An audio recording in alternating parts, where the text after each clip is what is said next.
How you guys doing? I'm back with another installment to the bands slash albums that I feel are overrated and worth bitching about.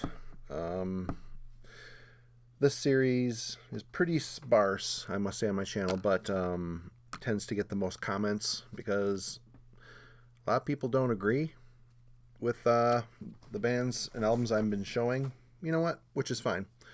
Like I said, I've said in the past that everybody's taste is different. Everybody hears the same music differently. Some people are less bothered by things than I might be, but it's my opinion. But I thought I'd share it with you, and mainly this series is to inspire discussion. If you got albums that you agree with me on or don't agree with me, I'd like to hear about it. And if you have other albums that think should make the list and I haven't gotten to yet, or I might disagree with that, share them in the comments. Let's talk about it.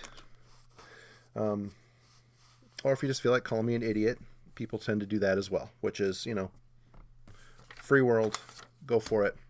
But first, up on the block, this is kind of a smaller stack than normal. It seems like every time I do these, there's less and less I have to pick from, because the first episode was pretty much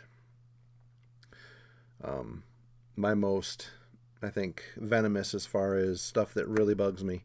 As I've gone on, things have been a little less annoying to me that in regarding albums I've shown. But a lot of these albums here I like to a certain extent. Some of them I don't. I just keep them as a placeholder, basically. But first up is by Bork Naggar, The Olden Domain. This is the band's second album, Garm on vocals. Before I dig into this, I will say that the self-titled album I thought was awesome. A completely awesome, often overlooked Norwegian black metal classic. Garm's vocals were just scathing on that record. Ivar from Enslaved, his guitar work just completely unique. He was on that, right? Or did he play keyboards on that? I don't remember at this point, but it was like Bork Naggar. It's like the footprint of where this band grew into, but they did not really maintain that super heavy Norwegian black metal style for very long. The further they went on, the more folk and weird proggy elements seeped into their sound. But this album, is a pretty good album. I don't mind it. But man, whenever people talk about Bork Naggar, they often mention this as being their favorite. And this is during the era where Garm started to shed his really harsh vocal style in favor of his clean, melodious, highly regarded vocal change. Clean singing, Oliver shifted into weird post-rock, weird trance, weird experimental stuff. And, he kind of left the harsh vocals behind. And there really isn't a whole lot of harsh vocals on. There are some on here, but the clean vocals always bug me. And the songs kind of bug me. I haven't spun this in a long time. My opinions might change on it now, but, from the last time I spun this, I liked the first album and the Archaic Course probably the most out of their entire discography. Although Erd was really good too. But anyway, yep. Firing this off is The Olden Domain by Bork Naggar. Next up, this album is considered an absolute classic in a lot of people's minds. A very groundbreaking album. Probably even regarded a higher classic by the creator himself, Celtic Frost and the Pandemonium, Tom Gabriel Fischer. I think really puts the entire weight of his entire career on this album. I think he himself sees it as a very groundbreaking album, which in a lot of ways it is. I think just for the sheer freedom of it, I think the Celtic Frost really knocked down a lot of boundaries on this album. But does that make it something that I'm often reaching for? When it's time to listen to Celtic Frost, what is going to make this jump off the rack, as opposed to Morbid Tales or To Megatherion or Monotheist even. I mean, that album is amazing. Now, that album is a true creative... I mean, that album to me is like an art piece. It's like Celtic Frost finally arrived. Like, they knew what they had to do. They came in, they created something brilliant. This here is, for the time, when did this come out? 87? For the time, this was pretty groundbreaking, avant-garde. But I cannot tell you how disappointed I was when this album came out. I bought it, ran down the store, got it. Got the last copy of it, as a matter of fact, and was teasing my friend the whole way home. Oh, I got the new Celtic Frost. Ha ha ha. You didn't get it. Ha ha ha. This is so great. I beat you. Ha ha ha. Well, we hit play on it, and when Mexican Radio, which is a lead-off track, starts, he starts laughing at me, saying, ha ha, you've got the new Celtic Frost, and it sucks. Well, needless to say, the first listen through this was violent. I did not enjoy it at all. You know, songs like Inner Sanctum had elements of old Celtic Frost, you know, the heavy bruising power chord rhythms, the meaner voice, but, you know, stuff like Mesmerized, Crest to Oblivion, you know, the opera stuff on here, the dancey One in Their Pride. It's laughable. the avenues in which they chose to explore for experimentation really seemed off the mark. You know, as the years have gone on, I've learned to appreciate this album a bit more, and I think a lot of people have, but still to this day, something about it that bugs me. You know, some of the songs just aren't where I want them to be. I ended up enjoying his more avant-garde vocal style, the whiny type of style, but for the most part, I see this as overrated. You know, I think time has shifted and all the experimentation has surpassed this album and gotten a lot more interesting as the years have gone on. Does this, you know, does that take anything away from the impact of this album? You know, probably not, because, you know, every genre has to have its Beatles, right? Am I saying that Celtic Frost are as groundbreaking as the Beatles? Maybe not, but they definitely had a hand in opening people's minds to different avenues of musical influence and inspiration.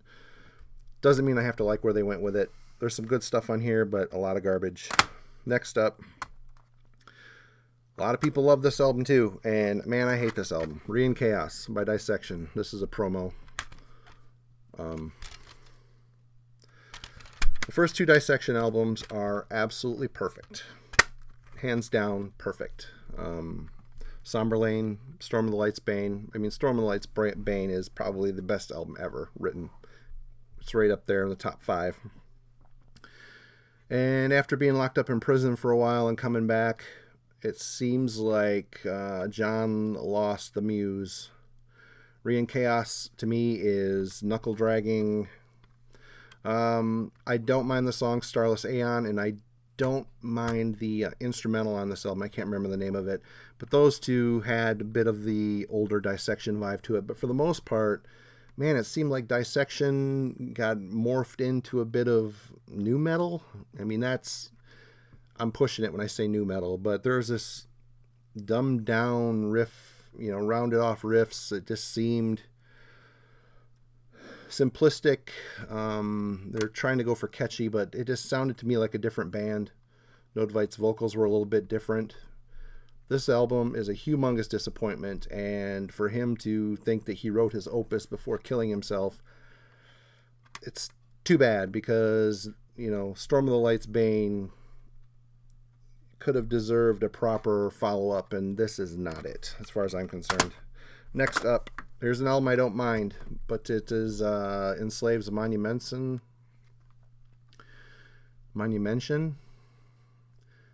Everybody thinks that this is a great Enslaved album, and it is a good Enslaved album, but the band's affinity for writing prog-inspired black metal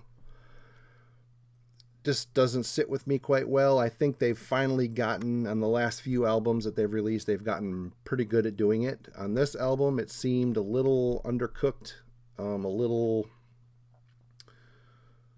underdeveloped, a little boring.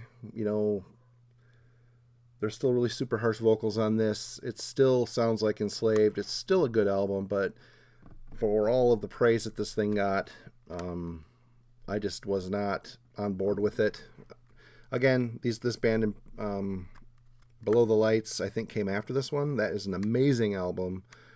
Eld remains to be my favorite Enslaved album. I love the feel and attack on that album. I love the Bathory-esque tribute on the first song. I love Frost. I love all that old stuff. And even some of the newer stuff. Isa, Rune. Good albums. This is just kind of half-baked. It seems like a band trying to force a transition that just wasn't quite ready to happen yet. I mean, you got to start somewhere, I guess. But here, it just did not hit the mark for me. Next up, this is another one of those albums that everybody loved and got tons of press at the time. This is Immortal, Sons of Northern Darkness. This, to me, strikes me as a very commercial album. Tyrants, boring.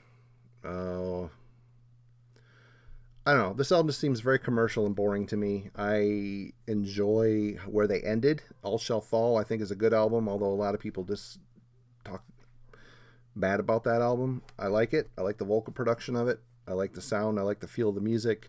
This, to me, just seems a little too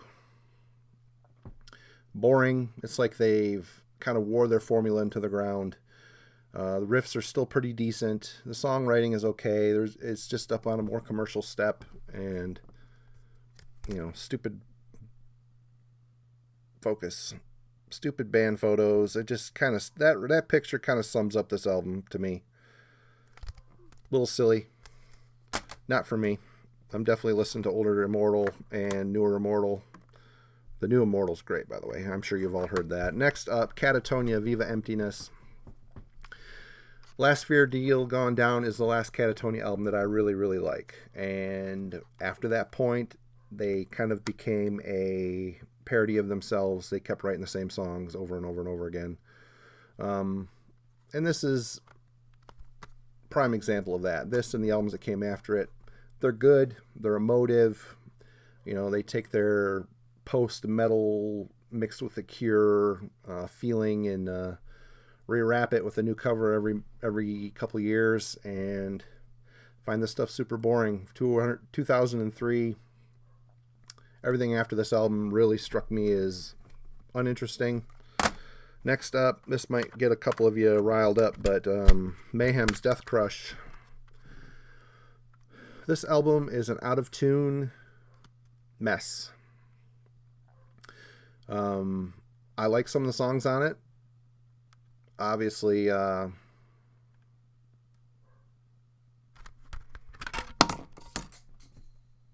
Chainsaw Guts Fuck. There's some classics on here. There's no denying it. But it's just an album that screams of young guys trying to mimic their heroes, mainly Venom, and not really hitting the mark yet. The songs are immature.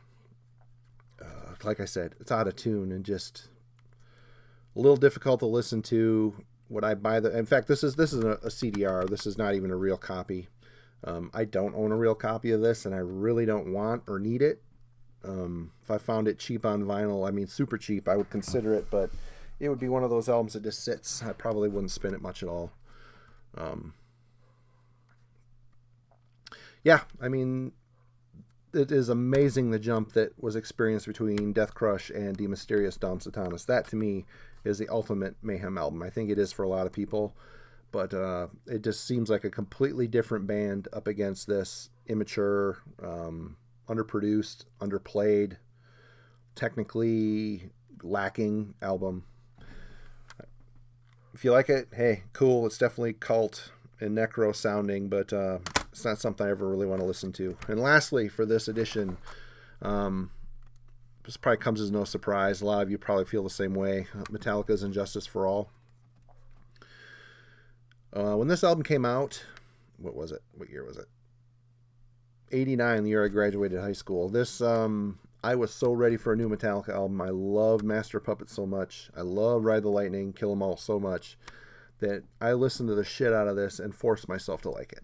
Even though in the back of my head it really really wasn't something that sat right with me. This is kind of like Metallica's prog album in a lot of ways.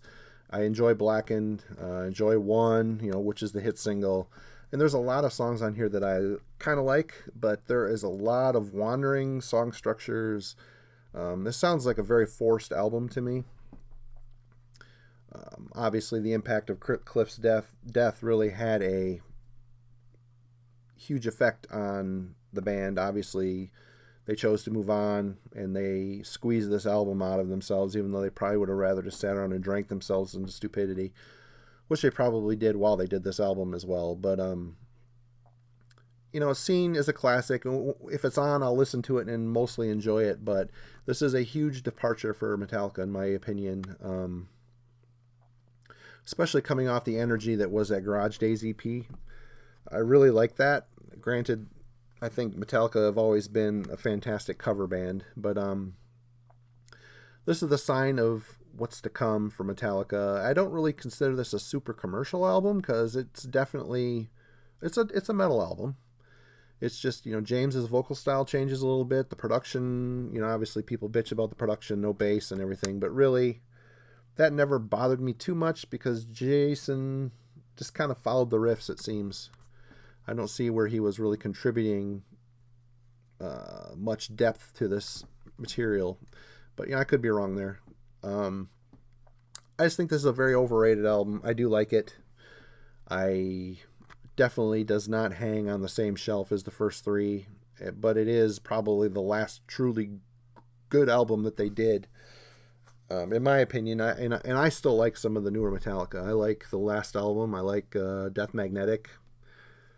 In a lot of ways, I like Death Magnetic better than this album, which I know is what, but it's true. I end up listening to that more than I listen to this, probably just for the catchiness of it. But this is good. I like some stuff on it, but I think it's a bit overrated. And that is all I have for this edition of bands and albums worth bitching about. Like I said, let's hear what you have to say. Disagree with me? Do you agree with me? Do you have other bands that should make the list?